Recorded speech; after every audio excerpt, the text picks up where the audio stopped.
tell you more about that a little bit later. Joining me now is Gerald Celente, publisher of the TrendsJournal and the TrendsJournal.com, History Before It Happens. He's a specialist in trending, anticipating events, and oftentimes anticipating events based on knowledge that he has been made privy to.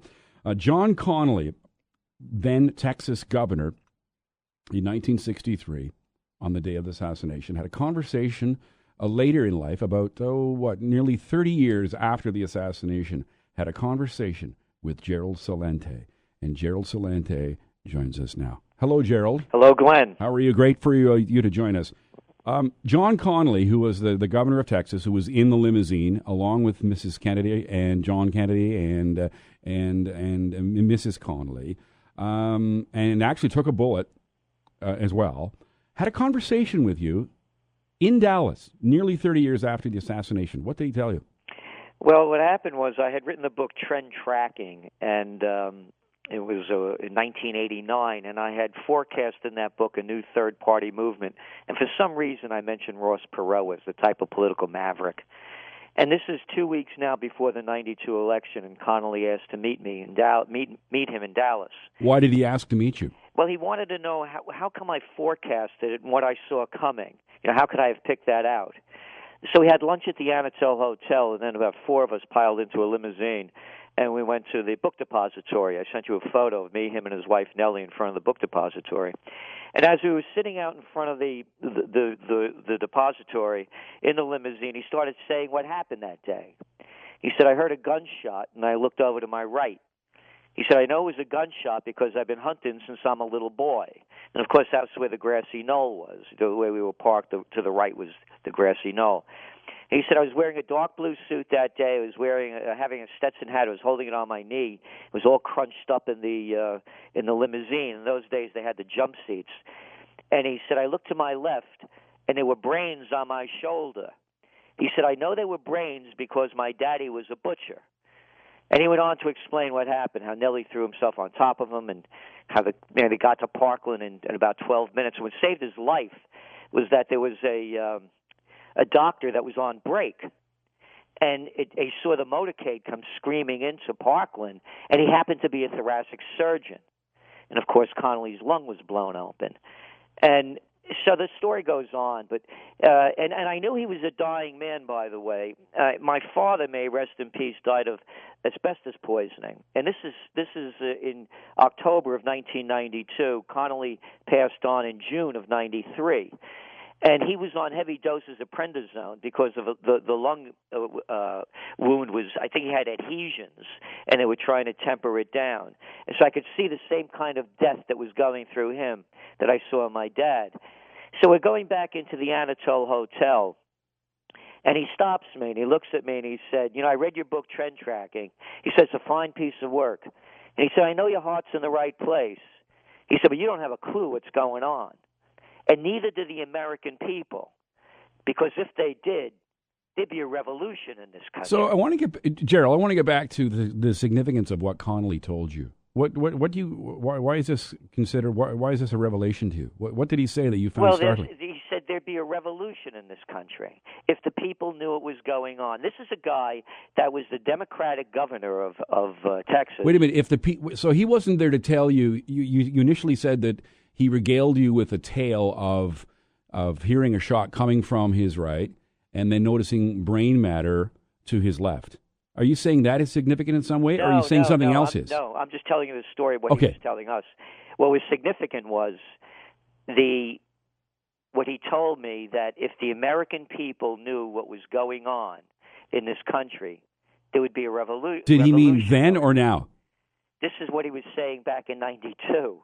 About the 1963 time period, or about current American politics? The state of the nation in '92.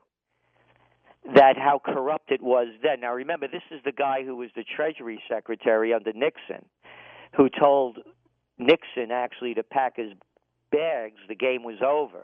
This was a man on the inside telling me how corrupt the nation was, and that if the American people knew the extent of it, there would be a revolution going on. But was he somehow making a connection between corruption in 1992 America and the assassination of Kennedy 30 years previous. No, he was just talking about the state of what was going on.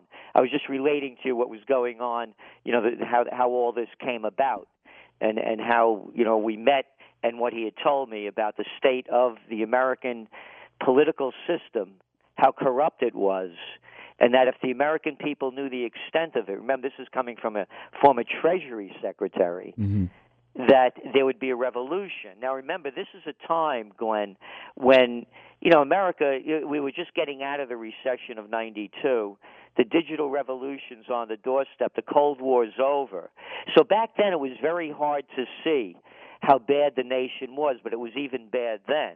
But now when we fast forward now, some 20 years later, you look at the polls, you look how people feel about what's going on. You see in front of us, day after day, whether it's the fiscal cliff, the closure of the government, whether it's the debt ceiling, whether it's the wars, whether it's Obamacare, on and on now. The revolution, what I'm saying is, what Connally was saying back then is becoming apparent to everybody now that wasn't so apparent back then, because if you said that back in 92, most people wouldn't believe you. Well, one of the theories, we were talking earlier in the week, Gerald, about the different conspiracy theories that have endured over the years since the assassination 50 years ago. And one of them, to me, which is the most plausible and is best summed up in that you saw the movie JFK, the Oliver Stone movie? Of course. The scene with Donald Sutherland on the park bench with the Kevin Costner character, Costner's playing Jim Garrison. When Donald Sutherland's character, and Donald Sutherland, a former high-ranking official in the U.S. government, lays it all out in about, 2.5 minutes. To me, that is the explanation of the JFK assassination. Oh, by the way, he also said he and Nellie, they said they heard 3 shots. That was what they said over and over again. There were 3 shots. There were 3 shots. We told that to the Warren Commission. So that's just, my insights of my spending time with him. Yeah. Months before he died. But to me, again, as you point out, the system is entirely. Look at the. I guess I didn't expand on that. What the Sutherland character was saying in JFK is quite simply that the military-industrial complex was behind it. Well, this is what I was going to say. Look at the report that just came out 3 days ago that hardly made the news at all from Reuters. They don't know what they did with $8.5 trillion that went from the military from 1996 to now. They can't account for it. How much more proof do people need? And if you don't believe me, you don't believe the movie, how about believing Dwight D. Eisenhower, who warned us as he was leaving office that the military-industrial complex. What a great speech. Look it up on YouTube. The people of the genius of the scientists, the sweat of the laborers, and the future of the children. If there's any kids listening or anybody interested in history, Google Dwight David Eisenhower 1961 speech, U.S. military-industrial complex. It'll blow your mind. By the way, before we go, we're talking about. You sound like the Joe Pesci character in JFK. Yeah. Well, that's that Bronx in me, An Italian. What do you mean I'm funny? Funny how? Excuse me? Oh, the Pesci character in another movie. What do you mean I'm funny? Funny how? Funny ha-ha? When he starts laying into the, what the hell? No, but, this is very serious what's going on. There's Gerald, a new report that just came out. Listen, I appreciate your time. We could talk more about the future of American politics and the current state of it. But on that note, I encourage people to check out your website, the Trends Journal. You can reach it at TrendsJournal.com. History before it happens. Gerald Celente, thank you very much for your time today. Well, thank you, Glenn. All right.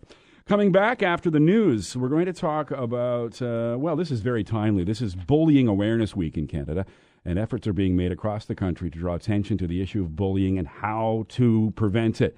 We're going to chat with an expert on the subject and figure out ways parents can play a role in this. And it might not be the way you think they should get themselves involved. That and more as the Gary Doyle Show continues on 570 News.